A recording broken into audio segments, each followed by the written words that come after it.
नमस्कार.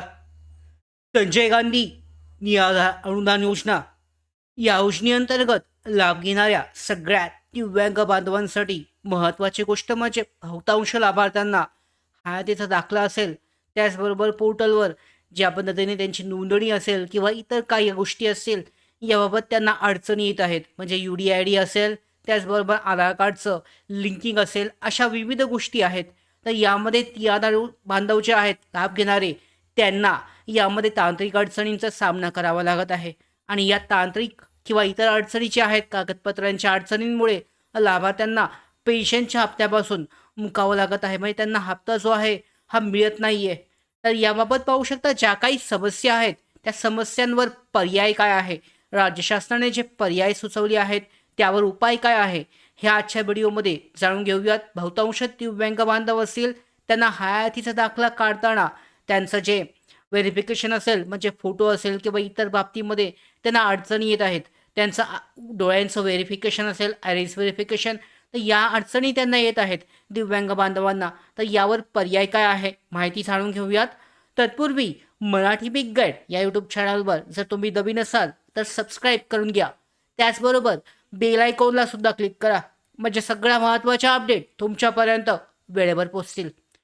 तर व्हिडिओला सुरुवात करूयात. पाहू शकता यामध्ये तुम्ही जर दिव्यांग तुमच्या घरातील कोणी संजय गांधी निराधार योजना, दिव्यांग, विधवा, ज्येष्ठ नागरिक किंवा आजारी लाभार्थी असाल तर आजचा व्हिडिओ तुमच्यासाठी महत्त्वाचा आहे. कारण सध्या हजारो लाभार्थ्यांना हयातीचा दाखला काढताना मोठ्या अडचणी येत आहेत. अनेकांचे फेस जे आहे हे व्हेरिफिकेशन होत नाही.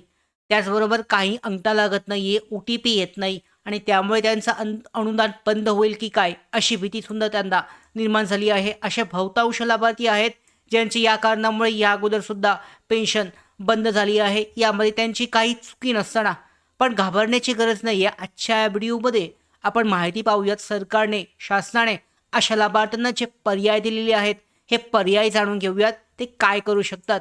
तर हा तिथं दाखला आवश्यक आहे का?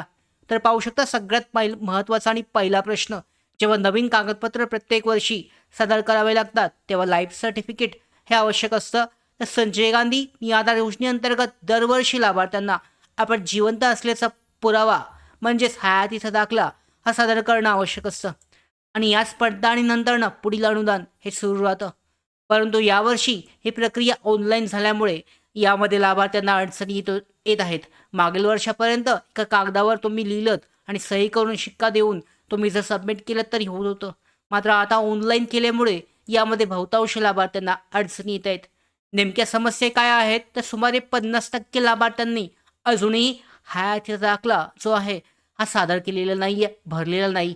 यामागची कारणं काय आहेत तर आधार कार्डमधील त्रुटी आहेत. म्हणजे त्यांचं आता जेव्हा हयातीचा दाखला तुम्ही सबमिट करायला जाता तेव्हाच्या फोनवरून बायोमॅट्रिक डेटा जो तुमचा आहे, तुमचा आयरिस डोळ्यांचं व्हेरिफिकेशन आहे, तुमचा चेहरा आहे, फेस व्हेरिफिकेशन ऑथेंटिकेशन केलं जातं. तर चेहरा बदलल्यामुळे फेस ऑथेंटिकेशन फेल होत आहे. दिव्यांग लाभार्थी असतील, वृद्ध व्यक्तींचा फिंगरप्रिंट जुळत नाही आहे. जुनं फिंगरप्रिंट आणि आत्ताचं फिंगरप्रिंट यामध्ये बदल झालेला आहे. अंध किंवा कमी दिसणाऱ्या व्यक्तींचा फेस ओळख न होणे हा सुद्धा अडचण आहे. त्वचेच्या आजारामुळे फेस डिटेक्शन फेल होणं, अशी जी सगळी कारणं आहेत यामुळे लाभार्थ्यांना अडचणी येत आहेत. तर अशाला ज्या अडचणी आहेत यावर पर्याय काय आहे, अशा वेळी काय करायचं तर सर्वप्रथम जवळच्या आधार केंद्रावर जायचं आहे. तिथे तुमचा आधार बायोमेट्रिक अपडेट करून घ्यायचं. शक्य असेल, जुनं असेल भरपूर अगोदरचं तर नवीन अपडेट करून घ्या आणि गरज असल्यास आधार एक्सेप्शन हा पर्याय उपलब्ध करून देता येतो.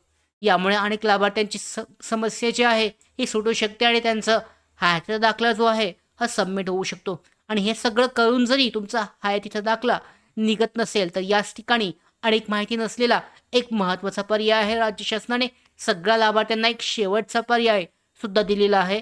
जर ऑनलाईन प्रक्रिया कोणत्याही परिस्थितीत पूर्ण होत नसेल तर क्लास 1 अधिकाऱ्याच्या शिफारशीनुसार ऑनलाईन हयातीचा दाखला स्वीकारण्याची तरतूद उपलब्ध आहे आणि यासाठी तहसीलदार किंवा संबंधित सक्षम अधिकाऱ्यांकडून शिफारसपत्र घेऊन तहसील कार्यालयामध्ये जमा करता येतं आणि हा शेवटचा पर्याय वापरता येतो. आणि त्यानंतरनं संबंधित अधिकारी लॉग इनमधून ती माहिती पुढे पाठवून त्यासाठी मंजुरी मिळवून देतात आणि अशा पद्धतीने त्यांचं जे अडचण आहे लाभार्थ्यांची ही पूर्ण क्लिअर होते, त्यांचं निराकरण होतं.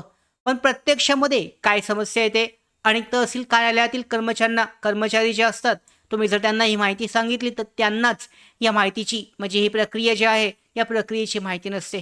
त्याचबरोबर काही जण जे आहे या गोष्टीची जबाबदारी घेण्यास तयार नसतात, कारण वैयक्तिकरित्या बहुतांश लाभार्थी असतात, खूप जास्त लाभार्थी, तर त्यामुळे त्यांना या गोष्टीमध्ये सुद्धा अडचण येते. त्याचवेळी अशा वेळी घाबरण्याची गरज नाही आहे. जर अशी अडचण येत असेल तर तुम्ही काय करू शकता, तर वरिष्ठ अधिकारी, पंचायत समिती किंवा क्लास 1 अधिकाऱ्याशी तुम्ही थेट संपर्क साधू शकता आणि त्यांना ही माहिती देऊ शकता. ते तुम्हाला या गोष्टीमध्ये मदत करू शकतात. त्याचबरोबर यासाठी तुम्हाला कोणकोणती कागदपत्र जवळ असणं आवश्यक आहे. आधार कार्ड आवश्यक आहे, ओळखपत्र पुरावा आय.डी. प्रूफ, त्याच्यानंतर पत्ता पुरावा ॲड्रेस प्रूफ, योजना संबंधितले कागदपत्र आणि लाभार्थ्याचं पूर्ण नाव आणि पत्ता हे आवश्यक आहे. आता गरीब आणि दिव्यांग लाभार्थ्यांनी काय करावं, तर अनेक लाभार्थ्यांकडे मोबाईल नाही आहे. तर अशा लाभार्थ्यांनी काहींकडे इंटरनेटसुद्धा नाही आहे, तर काहींना आर्थिक अडचणी आहेत. अशा वेळी नातेवाईक, शेजारी, सामाजिक कार्यकर्ते असतील किंवा गावातील तरुणांनी पुढे येऊन यांना मदत करणं आवश्यक आहे, कारण हीच खरी समाजसेवा होऊ शकते. सर्वात महत्त्वाची गोष्ट म्हणजे फक्त ऑनलाईन हयातीचा दाखला निघत नाही म्हणून तुमची योजना ही लगेच बंद होत नाही. सरकारकडे पर्यायी प्रशासकीय मार्ग उपलब्ध आहेत, म्हणून कोणत्याही अफवांवर विश्वास ठेवू नका. योग्य प्रक्रिया निवडा आणि पूर्ण करा. ज्या पद्धतीने होईल त्या पद्धतीने तुम्हाला मदत करायला शासकीय अधिकारी सुद्धा असतील आणि तुमच्या परिसरामध्ये एखादा दिव्यांग, विधवा किंवा निराधार लाभार्थी असेल, त्याला ही माहिती नक्की सांगा, जेणेकरून त्यालासुद्धा त्याची जी योजना आहे ही बंद होण्यापासून वाचू शकते.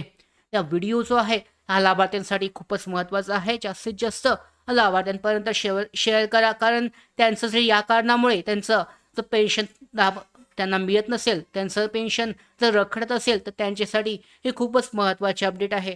त्याचबरोबर बाकीच्या सगळ्या लाभार्थ्यांसाठी सुद्धा ज्यांनी कागदपत्र अद्यापही जमा केले नसतील त्यांनी लवकरात लवकर जमा करून घ्यायचे आहेत. त्याचबरोबर पाहू शकता तर पेन्शनची जी पुढच्या जून महिन्यासाठीची आहे ही सुद्धा सुरुवात होईल यायला. या संदर्भात सुद्धा महत्त्वाच्या अपडेट लवकरच आपल्याकडे प्राप्त होतील.